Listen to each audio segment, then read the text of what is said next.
Eh ben, figurez-vous que vraiment le temps est absolument splendide ici. Je n'ai pas la carte de France, mais j'ai Fabienne Amiac. Et vous savez pourquoi Fabienne Amiac est là? Eh bien, tout simplement parce qu'elle dédicace son bouquin. Et ça, je suis très fier qu'elle soit avec moi aujourd'hui parce que, voilà, Avignon, premier festival du livre. On est où? On est au Mercure aujourd'hui. Absolument, nous sommes au Mercure et le ciel est radieux, bleu, azur. J'ai pu visiter la Cité des Papes hier. C'est pas vrai? Mais si, je suis allée voir effectivement cet endroit séculaire. J'ai été vraiment transportée dans cette histoire absolument fantastique, parce qu'Avignon est une des plus belles villes de France quand même. Et pourtant, tu connais bien cette région puisque tu y habites un peu. Et, non, je viens souvent l'été. Tu viens souvent, tu as une maison, tu as tes... Ah, c'est pas ta maison? Non, non. Oh là là, je suis déçu, je suis déçu. Oui, remarque, c'est pas mal non plus. C'est bien d'avoir des amis. Alors, est-ce que vous savez, alors là, je m'adresse aux auditeurs, hein, est-ce que vous savez que Fabienne Amiac adore la nature? Alors, est-ce qu'elle a, c'est son côté bio qui ressort, mais on a parlé un petit peu hier, et c'était très agréable parce qu'elle vous aime, vous. Elle vous aime, vous, les auditeurs, parce que si vous mangez bien, eh bien, vous serez éternellement reconnaissante.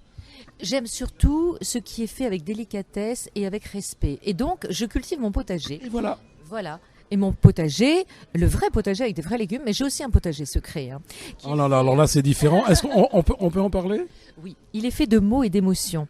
Mais mon vrai potager a des vrais légumes. Et alors, l'été dernier, je disais que j'avais cultivé des tomates qui faisaient des tomates bœuf, mais 700 grammes ma plus grosse tomate. Oh là J'étais là. tellement fière.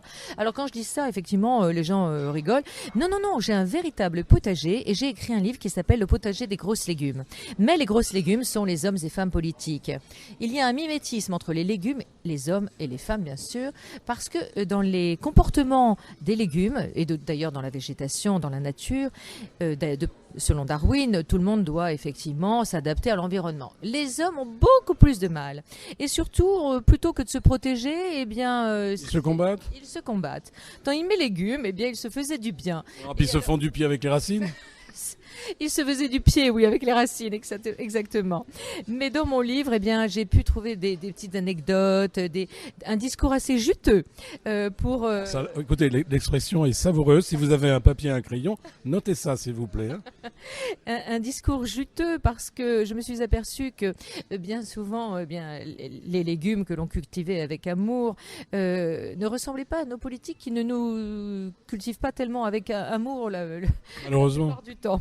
On le voit. Mais enfin, quand même. Ils nous engraissent. Ils s'engraissent d'abord. Ça c'est vrai, mais on va pas en parler. On va parler d'autre chose.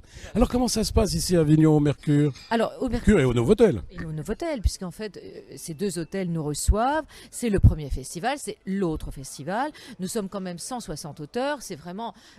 exceptionnel. C'est une première, mais alors grandiose. Là, franchement, j'avoue que chapeau bas. Tout est vraiment très bien organisé. Les gens sont les uns plus adorables que les autres. Alors là, merci beaucoup. Vous savez, c'est Paris qui nous parle là. Hein. Paris qui nous parle ici. Alors je peux vous dire que Fabienne est une personne délicieuse. Ah, mais c'est vrai, tu es accessible. C'est ça qui est formidable. Et puis tu parles avec tellement de gentillesse avec tout le monde. Ça change certains comportements. Ah, c'était peut-être d'autres végétaux que j'ai vus, d'autres grosses légumes. Des grosses légumes. Voilà. Oui, oui. Non, moi, parce qu'il n'y a pas que les hommes politiques qui sont des grosses légumes. Non, tu sais, en fait, les grosses légumes, c'était les notables, les gens de pouvoir, ceux qui abusaient effectivement de leurs prérogatives pour justement avoir des dérives. On utilisait effectivement ce terme-là, mais ça n'est plus usité. Bien dommage, car effectivement, je trouve ça très amusant de dire à quelqu'un qui abuse que c'est une grosse légume. Il ne faut pas dire que c'est un gros con. Pardon, ça ne sera pas coupé. Non, moi, en fait, j'ai très peu de mots de vocabulaire, de gros mots. J'ai plutôt des mots, des mots que je pose sur des émotions, que je canalise d'ailleurs. Mais j'ai un bel arrosage de mots. Oui, ouais, c'est vrai. Je fais des alphabets de mots par rapport à des émotions. J'avais une conférence ce matin. Et il y avait du monde, le monde est venu.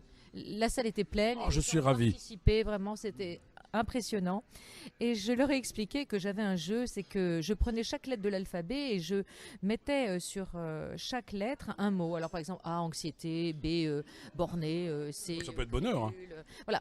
Et que après je cherchais des synonymes afin de ne pas être dans l'expectative. Si un jour j'étais dans un état de colère ou de frustration, au moins j'avais un certain nombre de vocabulaire qui m'empêchait de devenir effectivement plus agressive et surtout d'aller jusqu'à la violence. La violence verbale, c'est pas pour moi. Je préfère utiliser des mots, peut-être tourner autour du pot, mais au moins avoir des mots et pouvoir... Mais voilà, et c'est la Fabienne que nous connaissons à la télévision. C'est vrai qu'ici, elle est en chair et en os, et croyez-moi, mesdames et messieurs, Vous êtes jaloux. Ce n'est pas possible parce qu'elle est formidable. Merci. J'aime beaucoup ta présence. Tu es rassurante.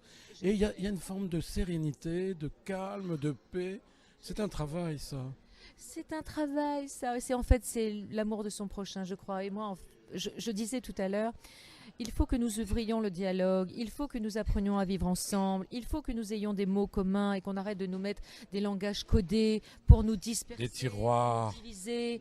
On doit s'unir et avoir des mots que nous pouvons comprendre, voilà, tous, pour mieux nous entendre.